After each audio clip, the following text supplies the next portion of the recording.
Malgré la répression, ils résistent.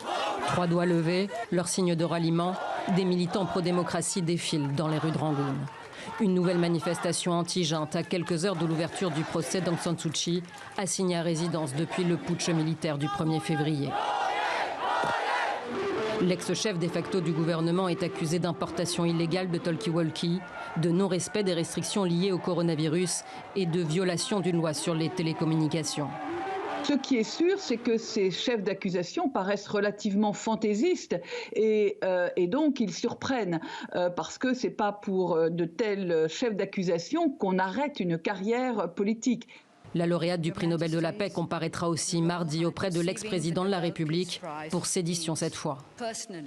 On assiste là, impuissant, à un procès politique. Aung San Suu Kyi était la personne à abattre depuis 1988, depuis la révolution, les manifestations de 1988, et au final, ils n'y sont jamais parvenus. Il y a là évidemment un risque, c'est que l'armée, en accusant de façon disproportionnée l'ex-conseillère d'État, la transforme en martyr.